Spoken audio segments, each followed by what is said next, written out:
فقد قال الله تعالى في كلامه المجيد وفي فرقانه الحميد. সবাই আমার সাথে পড়ুন, আউযু বিল্লাহি মিনাশ শাইতানির রাজীম। বিসমিল্লাহির রাহমানির রহিম। فإذا قضيت الصلاة فانتشروا في الأرض وابتغوا من فضل الله واذكروا الله كثيرا لعلكم تفلحون. قال النبي صلى الله عليه وسلم: سبعة يظلهم الله في ظله يوم لا ظل إلا ظله: إمام عادل شاب نشأ في عبادة الله تعالى أو كما قال عليه الصلاة والسلام. قال تعالى في شان حبيبه مخبرا وآمرا: إن الله وملائكته يصلون على النبي يا أيها الذين آمنوا صلوا عليه وسلموا تسليما. اللهم صل على سيدنا مولانا محمد وعلى آل سيدنا مولانا। নবীর প্রতি আমাদের মহব্বত কম না বেশি?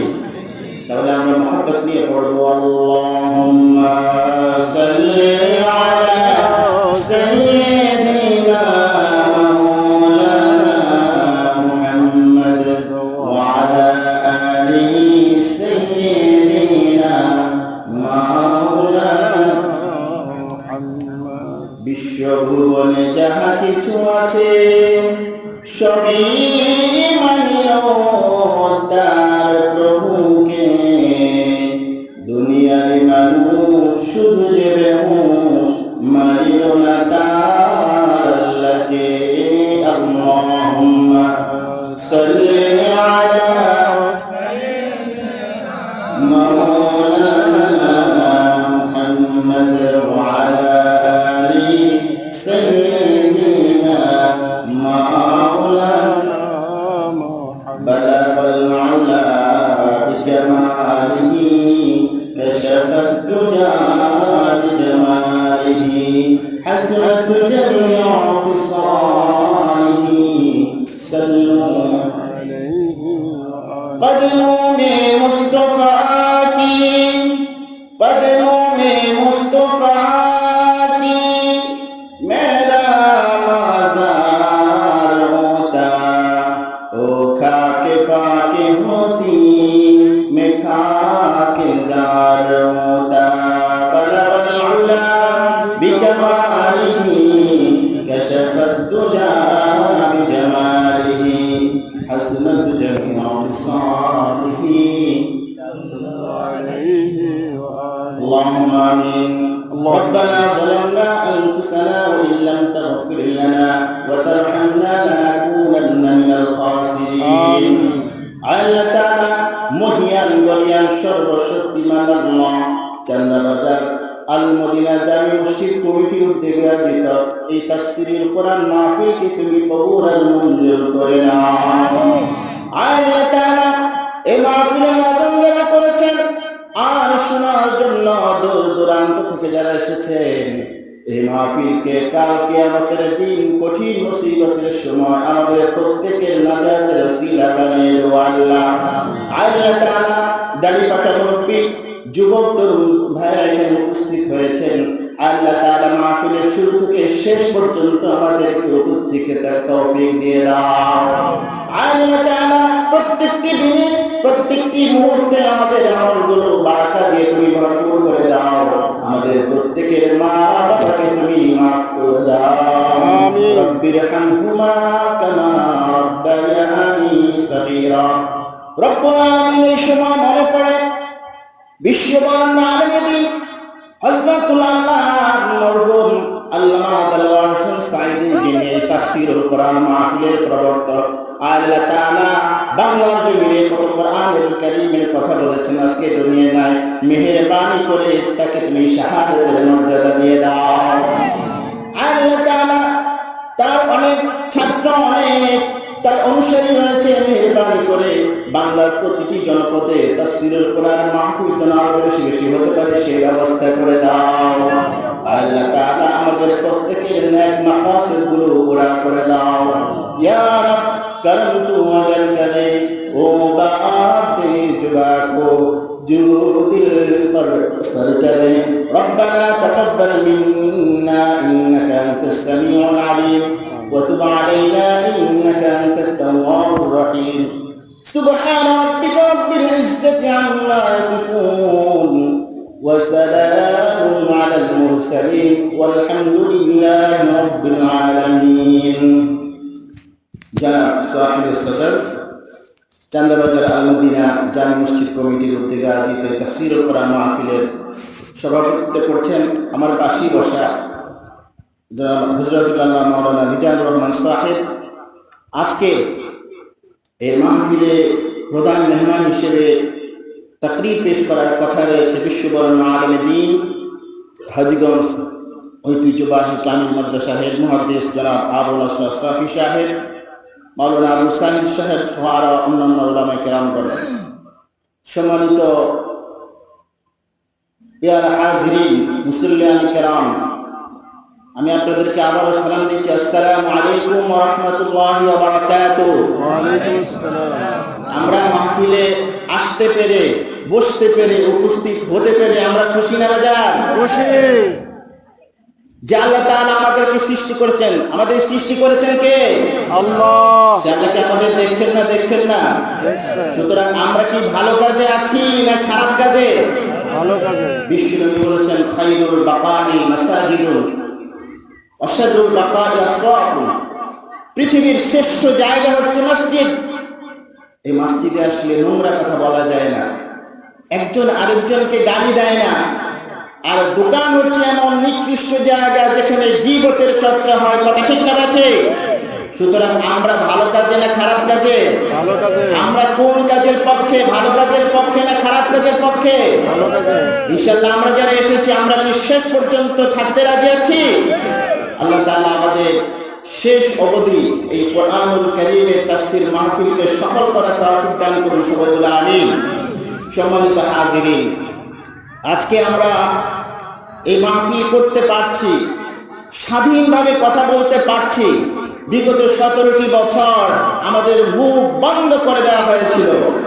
সুতরাং আজকে তাফসীরুল কোরআন মাহফিল হবে, আবার এখানে নাকি রাজনৈতিক কথা বলা যাবে না। নাউযুবিল্লাহ। এইরকম চিন্তা করা, এইরকম মতামত প্রকাশ করা এক প্রকার কুফরি। বিশ্বনবী জনাব মুহাম্মদুর রাসূলুল্লাহ, তিনি রাষ্ট্রনায়ক ছিলেন, তিনি একেবারে বাবা ছিলেন। তিনি মদিনা সনদ প্রবর্তন করে একটি জাহান্নামে চলে যাওয়া আইয়ামে জাহিলিয়াতের সমাজকে তিনি সোনালী সমাজে পরিণত করেছিলেন, কথা ঠিক না ব্যাঠি?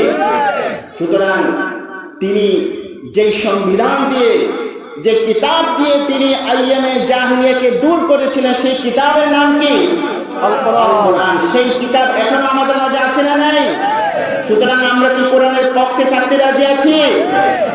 কোরআনের বিপক্ষে যারা তাদেরকে আমরা সাবধান করে দিতে চাই, তোমাদেরকে একদিন মরতে হবে।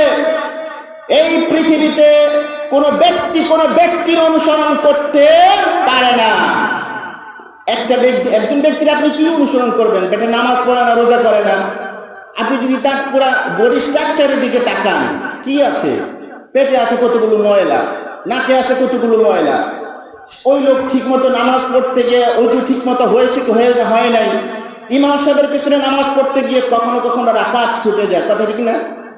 সেই রাকাত পূর্ণ করার জন্য সেজদা কি দুইটা হলো না একটা হলো, আমাদের মনে থাকে না। সুতরাং কোনো ব্যক্তির অনুসরণ করে এই সমাজের মধ্যে শান্তি প্রতিষ্ঠা করতে পারে না।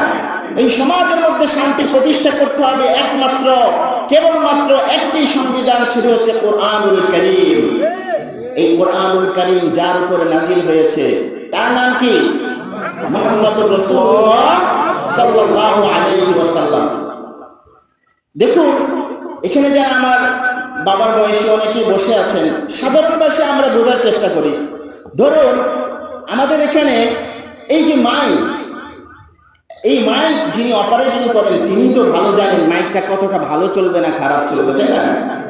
এখন আমাদের দেশে এরকম অনেক মেশিন আবিষ্কৃত হয়েছে। যেমন ধরুন, আগে দেখেছি আমাদের কৃষকেরা তারা ধান কাটে হাত দিয়ে, এখন নতুন মেশিন বের হয়েছে চায়না থেকে আবিষ্কার করে।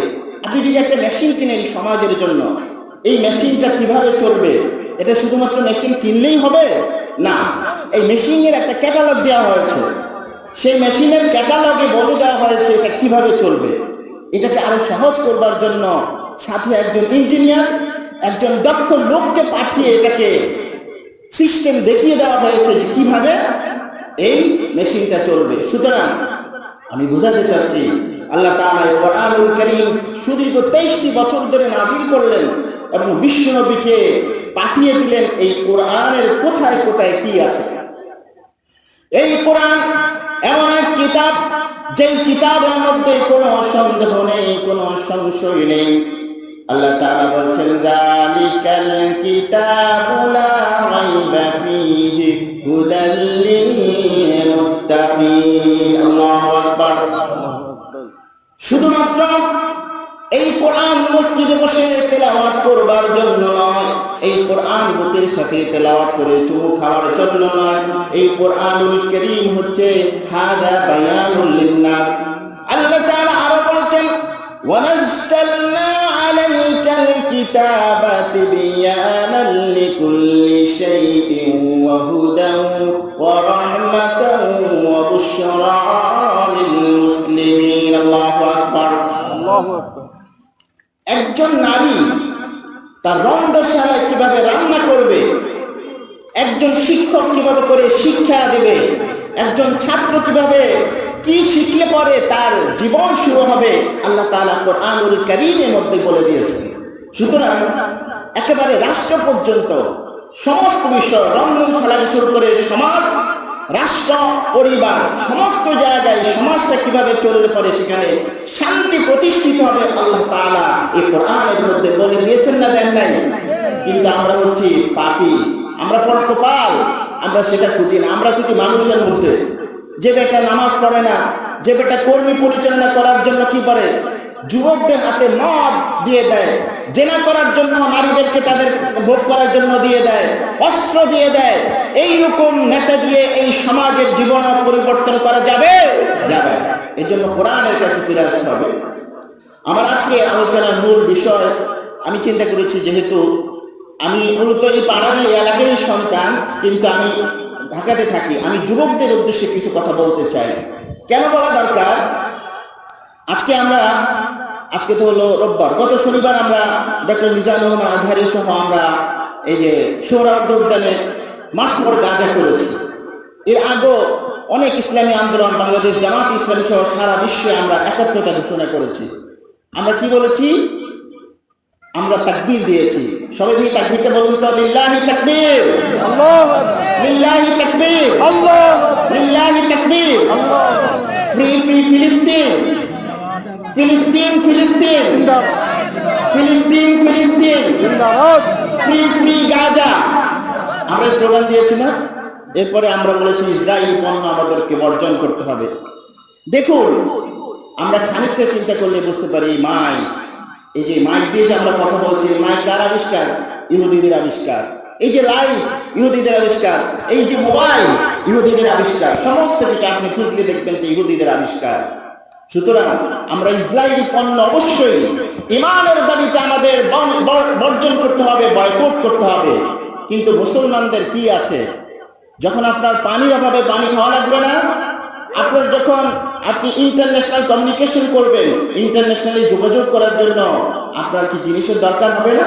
সুতরাং আমি বলতে চাই, যুবক তরুণ ভাইরা, আমরা অবশ্যই বয়কট করব। বয়কট করার পর অল্টারনেটিভ আমাদের নতুন কিছু আবিষ্কার করবার জন্য তরুণ যুবকদেরকে ভূমিকা পালন করতে হবে। আর এই কথা আল্লাহ তাআলা বলে দিয়েছেন সূরাতুল জুমুআহ 28 নম্বর পারা সূরা জুমুআহ 10 নম্বর আয়াতে আল্লাহ তাআলা বলেন ফাইযা কুদিয়াতিস সালাতু ফান্তাশিরু ফিল আরদি ওয়াবতাগু মিন ফাদলিল্লাহ। তোমাদের যখন নামাজ শেষ হয়ে যায়, নামাজ শেষ হয়ে যাওয়ার পর তোমরা জমিনে ছড়িয়ে পড়ো, সেখানে গিয়ে কৃষিকাজ করো, ধান কিংবা গম তোমাদের খাবারের জন্য চাষাবাদ করো, তোমরা আল্লাহ তাআলার অনুগ্রহ অন্বেষণ করো। সাইয়েদনা ওমর ফারুক রাদিয়াল্লাহু তাআলা আনহু, ইসলামের দ্বিতীয় খলিফা, তার জমানায় এরকম তিনি দেখলে কিছু যুবক মসজিদে বসে আছে। কোথায় বসে আছে? মসজিদে। মসজিদে বসে বসে তারা গল্পে মগ্ন, তারা বসে বসে জিকির করছে। জিকির ঠিক আছে আল্লাহ তাআলাকে স্মরণ করবার জন্য, কিন্তু আল্লাহ তাআলা এই আয়াতে বলেছেন যখনই তোমাদের নামাজ শেষ হয়ে যাবে তখন তোমরা কোথায় ছড়িয়ে পড়ো? জমিনে তোমরা ছড়িয়ে পড়ো। তিনি ওই যুবকদের উপর অনেক রাগান্বিত হলেন, তিনি লাঠি নিলেন পেটানোর জন্য। তোমরা এখানে বসে আছো কেন? হ্যাঁ, আল্লাহ তাআলা রিজিক আসমান থেকে নাজিল করবেন, কিন্তু সরাসরি তোমাদের উপর রিজিক নাজিল করবেন। কবে নাজিল করেছে? আল্লাহ তাআলা আসমান থেকে বৃষ্টি নাজিল করেছেন। সেই বৃষ্টির মাধ্যমে ধান ফলিয়ে, গম ফলিয়ে, অসংখ্য সবজি ফলিয়ে তারপরে তোমাকে জীবিকা আহরণ করতে হবে। তোমার ঘরের মধ্যে তো আল্লাহ তাআলা রিজিক পৌঁছে দিয়ে আসবে না, চেষ্টা করার দরকার আছে না নাই? স্বাভাবিকভাবে আপনি চিন্তা করুন, একজন রিক্সা ড্রাইভার, সিএনজি ড্রাইভার ঘরে যদি বসে থাকে, কেউ কি ঘরে গিয়ে তাকে ভাড়া দিয়ে আসবে? তাকে বের হইতে হবে না? সিডি বলে এখন 40 ডিগ্রি, ভাই আজকে আমি ভাড়া মারবো না, আজকে আমি গাড়ি চালাবো না। একজন দোকানদার যদি মনে করে আজকে আমি অনেক গরম, আজকে আমি দোকানে যাব না, পকেটে টাকা ঢুকবে? পকেটে টাকা আসবে? আসবে না, তখনই আসবে না। এজন্য তরুণ যুবকদেরকে উদ্যোগী হতে হবে। তুমি ইসরায়েলের পণ্য অবশ্যই বয়কট করবে, কিন্তু এর আরেকটিকে স্থলাভিষিক্ত করার জন্য অবশ্যই তোমাকে আমাকে চেষ্টা করতে হবে। আল্লাহ রাব্বুল আলামিন সূরাতুল মুজাম্মিল নাযিল করলেন বিশ্বনবীর জন্য। শেষ আয়াতে দুটি গ্রুপের দুটি লোকদের কথা বললেন। আলিমা আন সায়াকুনু মিনকুম মারদা ওয়া আখারুনা ইয়াদরিবুনা ফিল আরদি ইয়াবতাগুনা মিন ফাদলিল্লাহ ওয়া আখারুনা ইউকাতিলুনা ফি সাবিলিল্লাহ। আল্লাহ তাআলা বললেন যে সেখানে দুটি দল থাকবে। কয়টি দল? দুটি দল। একটি দলের কাজ হলো তারা বিশ্বব্যাপী বিচরণ করবে, বিশ্বে তারা ভ্রমণ করবে, আর তারা ব্যবসা বাণিজ্য করে টাকা পয়সা রুজি করবে। কি আমাদের আত্মীয় স্বজন এরকম আছে না? ব্যবসা করার জন্য চীন যায়, ব্যবসা করার জন্য আমেরিকাতে যায়, ব্যবসা করার জন্য ইউরোপে যায়। সুতরাং আল্লাহ তাআলা এই বিষয়গুলো অনেক আগেই আল্লাহ তাআলা কোরআনুল কারীমের মধ্যে দিয়েছেন। আরেকটি দল হলো আখারুনা ইউকাতিলুনা ফি সাবিলিল্লাহ, তারা আল্লাহ এই জমিনে আল্লাহর দ্বীন কায়েম করবার জন্য তারা যুদ্ধ করবে, লড়াই করবে, সংগ্রাম করবে। সুতরাং আমি বলতে চাই, এই সমাজকে নিয়ন্ত্রণ করবার জন্য অবশ্যই আমাদেরকে ভালো সম্পদশালী হতে হবে, ভালো টাকা পয়সার অধিকারী হতে হবে।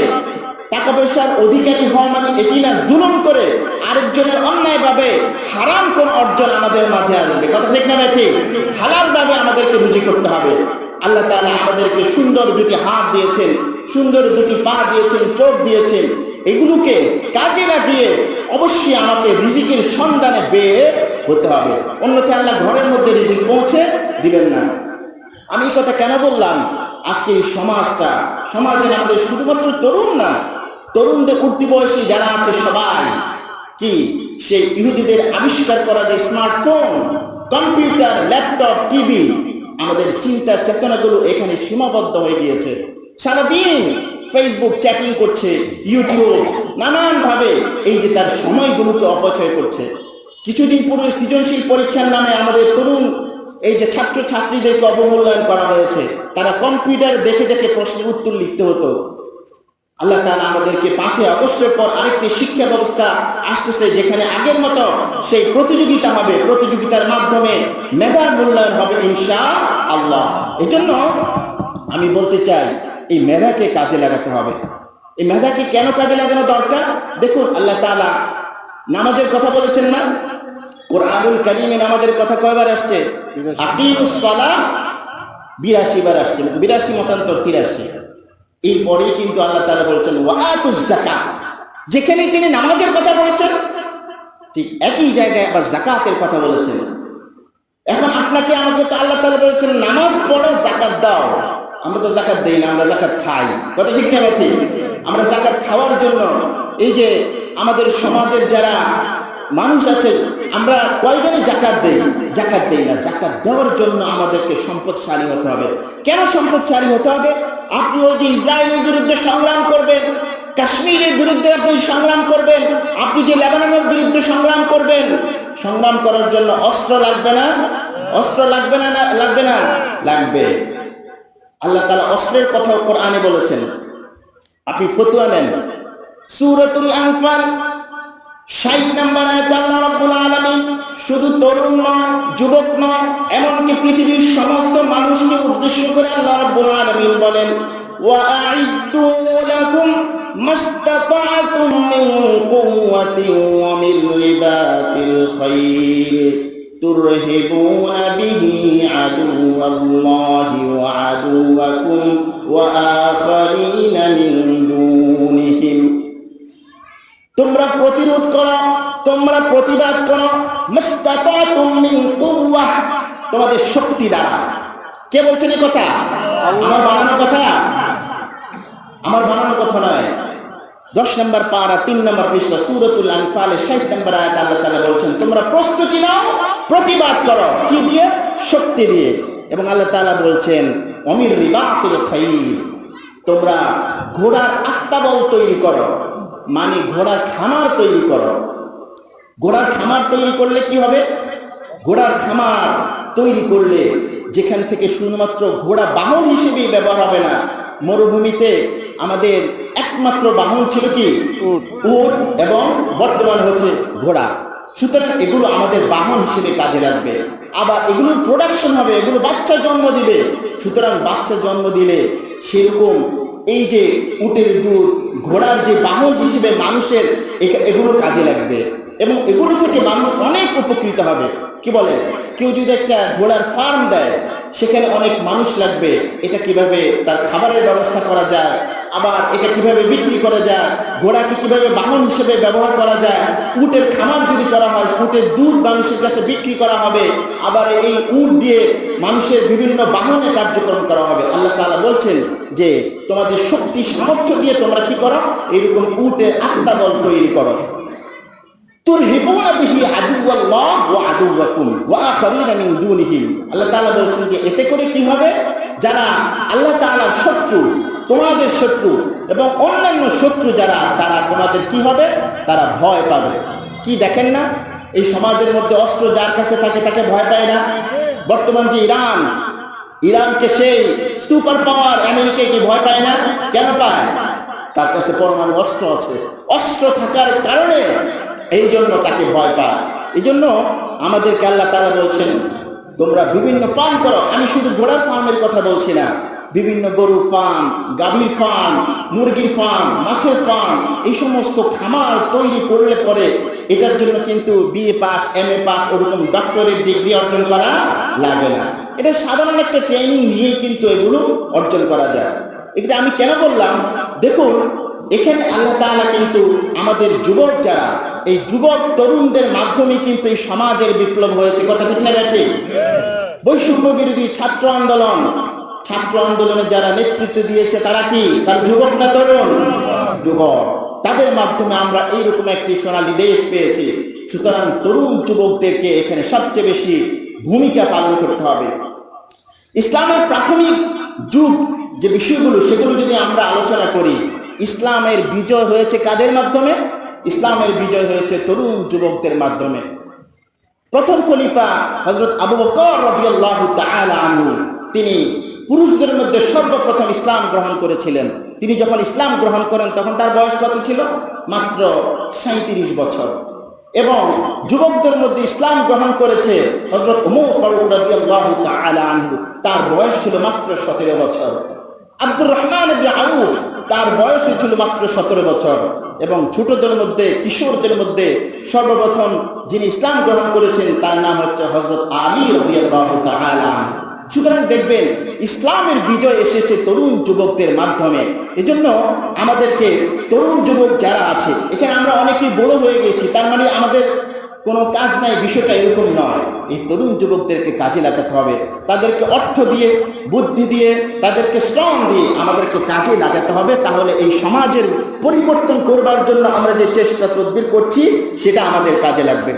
সম্মানিত হাজিরিন, আমি ছোট্ট একটা ঘটনা বলে আমাদের, যেহেতু আর অল্প সময় পরে এসার আজান, তরুণ যুবক ভাইরা যারা মাইকে শুনছে আমি তাদের উদ্দেশ্য বলতে চাই। এখানে আমাদের অনেকগুলো শিক্ষা আছে, কিন্তু রাশিয়ার একটি ঘটনা আমি আপনাদের সামনে উপস্থাপন করছি।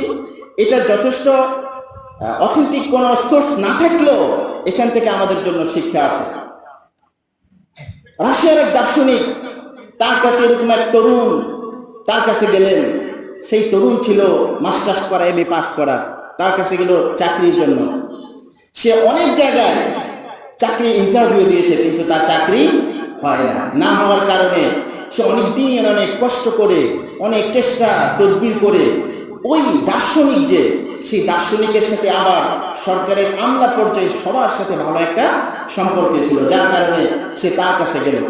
তার কাছে গিয়ে কৌশলে তার অফিসে ঢোকার চেষ্টা করলো, কিন্তু পারেনি।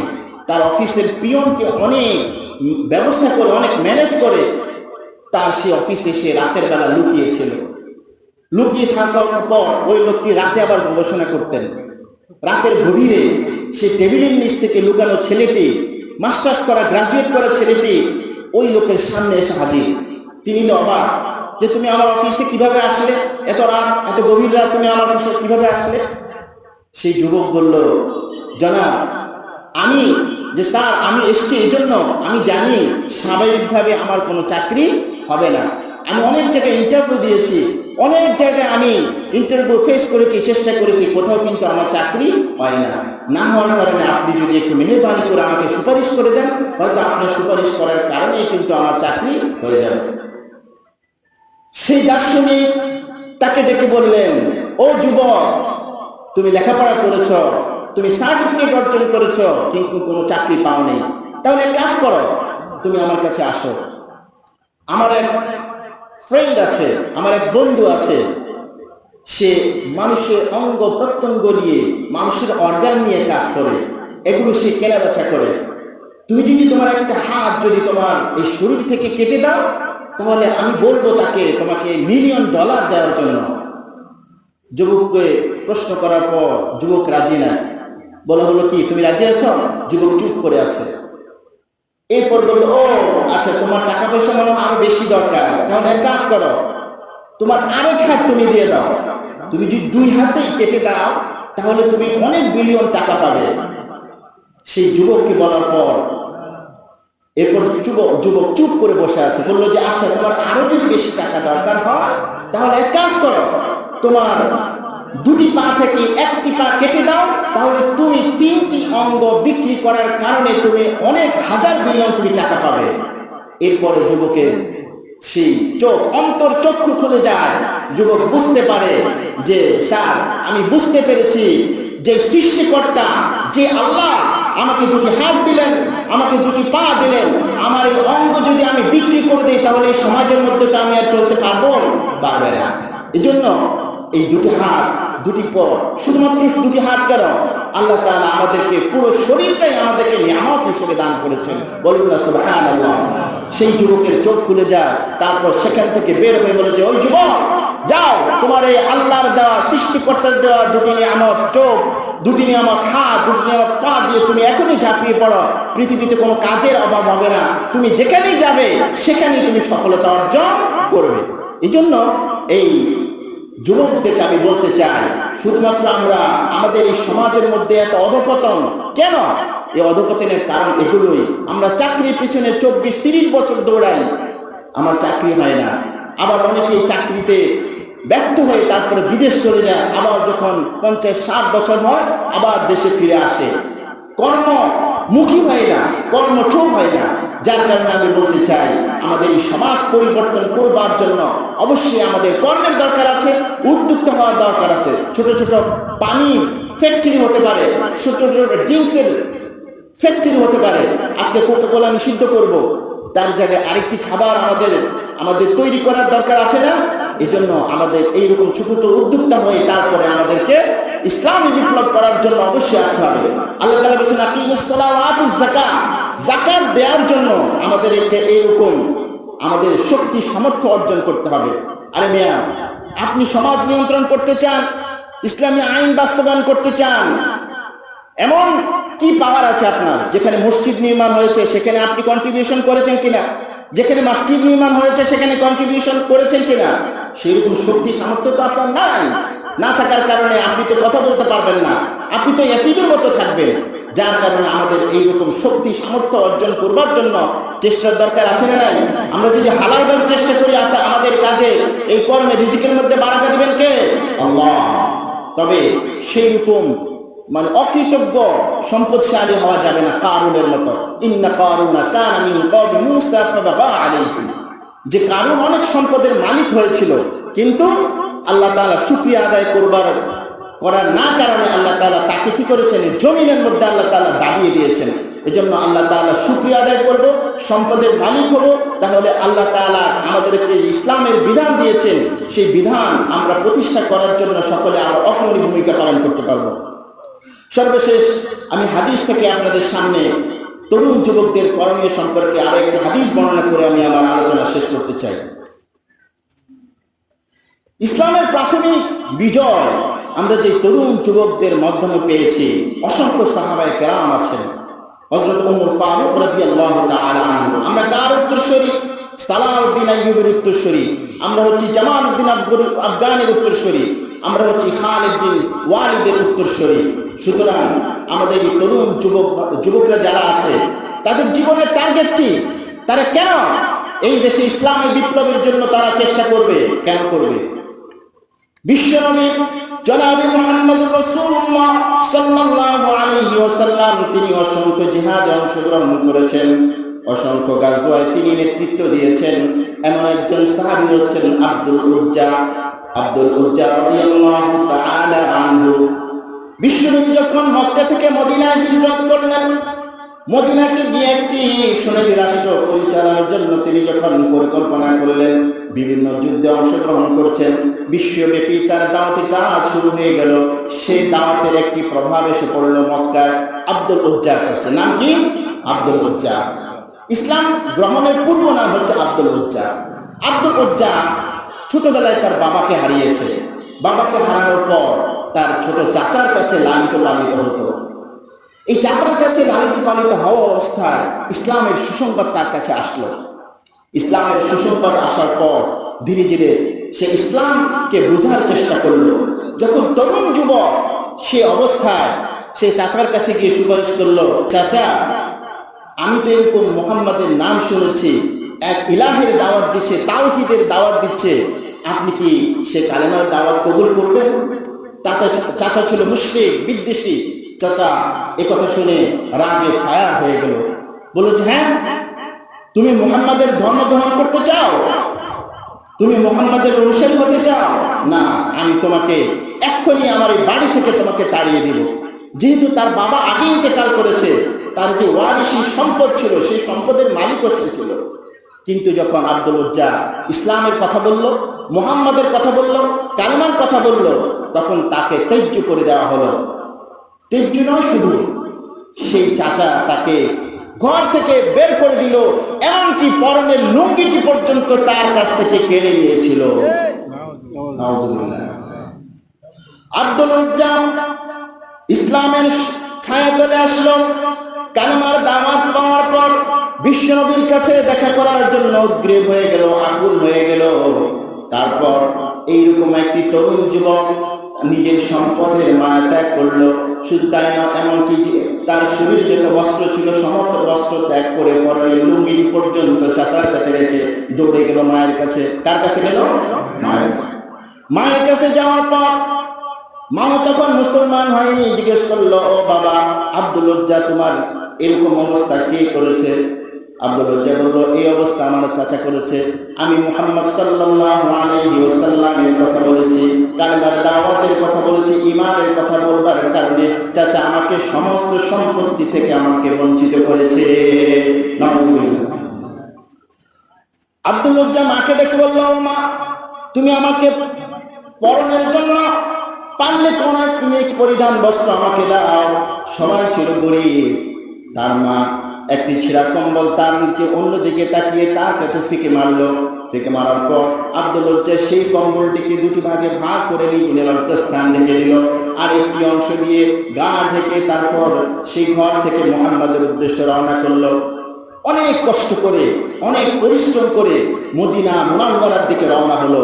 কয়েকদিন পর সেই মরুভূমি পাড়ি দিয়ে সেই আব্দুল উজ্জা কি করলো? রাসূল করিম সাল্লাল্লাহু আলাইহি ওয়াসাল্লামের দরবারে এসে উপস্থিত হলো।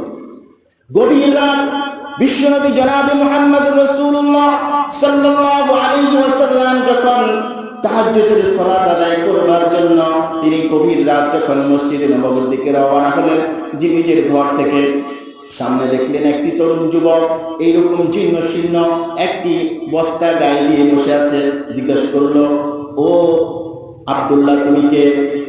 তখন ইসলামের একটা প্রতিভাস ছিল যে আব্দুল্লাহ আল্লাহর গোলাম বলে একজন আরেকজনকে ডাকতে দিল। জিজ্ঞেস করলো, তুমি কে? বললো, আমি আব্দুল উজ্জা।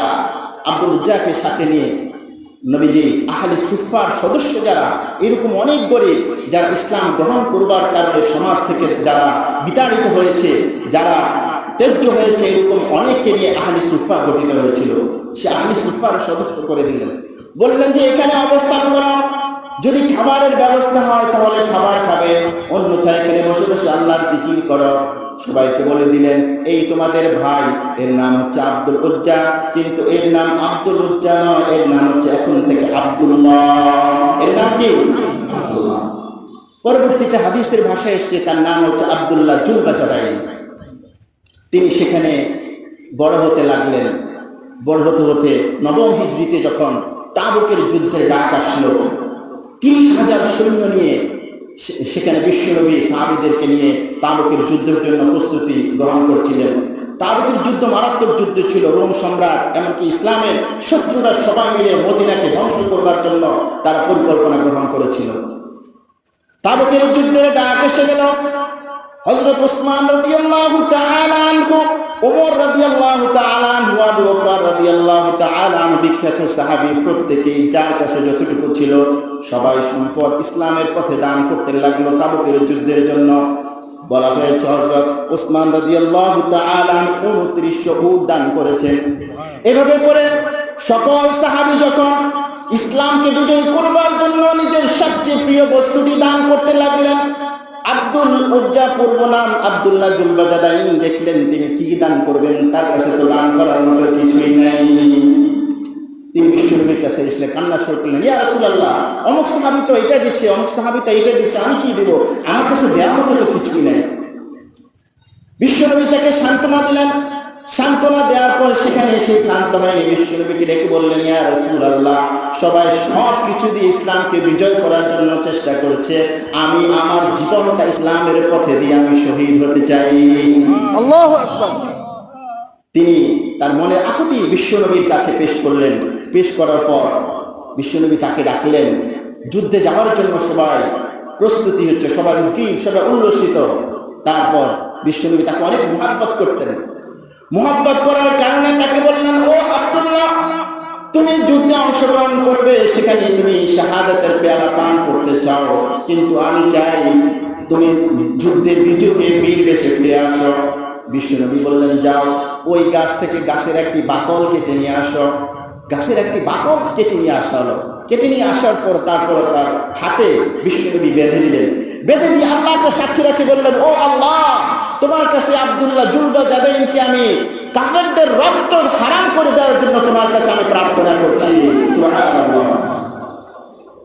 আব্দুল্লাহ জুলবাজাদাইন বললেন, ইয়া রাসূলুল্লাহ, ইয়া হাবিবাল্লাহ, আপনার কাছে আমি আকুতি করলাম, আমি যুদ্ধের ময়দানে যাব, জিহাদ করব, কাফেরদেরকে আমি হত্যা করব, সেখানে শাহাদাতের মর্যাদা, আমি শাহাদাতের পেয়ালা পান করব, কিন্তু আপনি কি করলেন?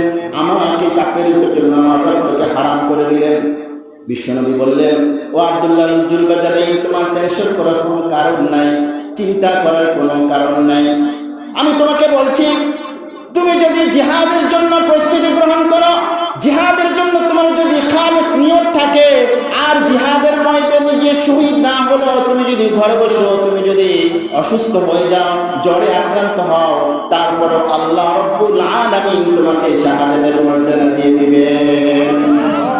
ঠিকই সবাই তাবুকের ময়দানে রওনা হলো। সেখানে 3 দিন আব্দুল্লাহ জুলবাজাদাইন তিনি সেখানে অবস্থান করছিলেন। রাতের সন্ধ্যাবেলায় খবর আসলো যে আব্দুল্লাহ জুলবাজাদাইন 3 দিন অসুস্থ থাকার কারণে তিনি জিহাদের ময়দানে যাওয়ার আগে ইন্তেকাল করেছেন। বলুন সুবহানাল্লাহ, ইন্না লিল্লাহি ওয়া ইন্না ইলাইহি রাজিউন।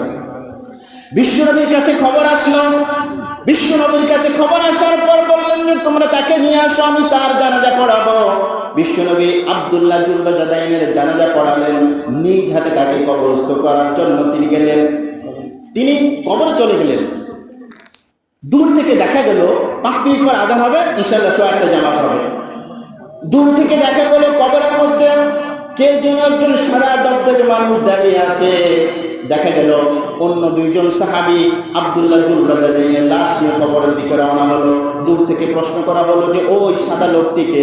সবাই যারা কাছাকাছি তারা বলল কবরের মধ্যে যিনি দাঁড়িয়ে আছেন তিনি পৃথিবীর আর কেউ নন, তিনি হচ্ছেন বিশ্বনবী মুহাম্মদুর রাসূলুল্লাহ সাল্লাল্লাহু আলাইহি ওয়াসাল্লাম। নবীজি তাকে কবরস্থ করলেন, নিজ হাতে শোয়ালেন, নিজ হাতে দাফন কাফন শেষ করার পর সেখানে সাহাবীদেরকে নিয়ে দোয়া করলেন। বললেন যে ও আল্লাহ, আমি তোমার কাছে সাক্ষ্য দিচ্ছি সন্ধ্যা থেকে এই পর্যন্ত আমি আব্দুল্লাহ জুলবাজাদাইনের প্রতি সন্তুষ্ট ছিলাম, রাজি ছিলাম, তুমিও এই সাহাবীর প্রতি আব্দুল্লাহর প্রতি সন্তুষ্ট হয়ে যাও। আব্দুল্লাহ ইবনে মাসউদ রাদিয়াল্লাহু তাআলা আনহু তিনি উপস্থিত ছিলেন। তিনি বললেন ও আল্লাহ, আজকে যদি আব্দুল্লাহ জুলবাজাদাইন না হয়ে আমি আব্দুল্লাহ ইবনে মাসউদ যদি হতাম, কতই না ভাগ্যবান হতাম। বিশ্বনবী কবরের মধ্যে তিনি দাঁড়িয়ে আল্লাহর কাছে সাক্ষী দিয়েছে, নিজ হাতে তাকে দাফন করেছে। সুতরাং সম্মানিত হাজিরিন, এই পৃথিবী ইসলাম এসে তরুণ যুবকদের মাধ্যমে। শুধু তাই না, আমাদের সময়ের ভাব। হযরত উমাইর রাদিয়াল্লাহু তাআলা আনহু যখন বদরের যুদ্ধের ডাক আসলো, তিনি দাঁড়িয়ে দাঁড়িয়ে খেজুর খাচ্ছিলেন। তিনি সেই জান্নাতের কথা বিশ্বনবীর মুখে শুনছিলেন যে আল জান্নাতু কাআরদিস সামাই ওয়াল আরদ, যে জান্নাতের বিস্তৃতি হবে, জান্নাতের জায়গা হবে আসমান এবং জমিনের সমান। সেই জমিন সেরকম জান্নাতের কথা শুনে সবগুলো খেজুর না খেয়ে মাত্র একটা খেজুর খেয়ে বাকি খেজুর ফেলে দিয়ে বদরের প্রান্তরে দৌড়ে গিয়েছেন এবং জিহাদ করে সেখানে শহীদ হয়েছেন। এই জন্য আমি তরুণ যুবকদের কথা বলছি। আমাদের গত 5ই আগস্ট গণঅভ্যুত্থান, 36 জুলাই আমাদের শহীদ হয়েছে না? এরকম এই দেশকে রক্ষা করার জন্য পৃথিবীর যুগে যুগে প্রত্যেক যুগে এরকম তরুণ যুবকদের ভূমিকা সবচেয়ে বেশি ছিল, অবদান বেশি ছিল। আসুন আমরা এইরকম একটি সমাজ, এইরকম একটি দিন কায়েম করবার জন্য সকলে মিলে চেষ্টা করি। আল্লাহ তাআলা আমাদের সেই তৌফিক দান করুন। আমি অবচল কিছু কথা আপনাদের সামনে পেশ করলাম। আল্লাহ তাআলা আমাদেরকে এর থেকে বোঝা আমল করার তৌফিক দান করুন। ওমা আলাইনা ইল্লাল বালাগ। আসসালামু আলাইকুম ওয়া রাহমাতুল্লাহি ওয়া বারাকাতুহু। আলহামদুলিল্লাহ, অসংখ্য ধন্যবাদ জনাব হযরত মাওলানা আব্দুল মুফাসসির সাহেবকে।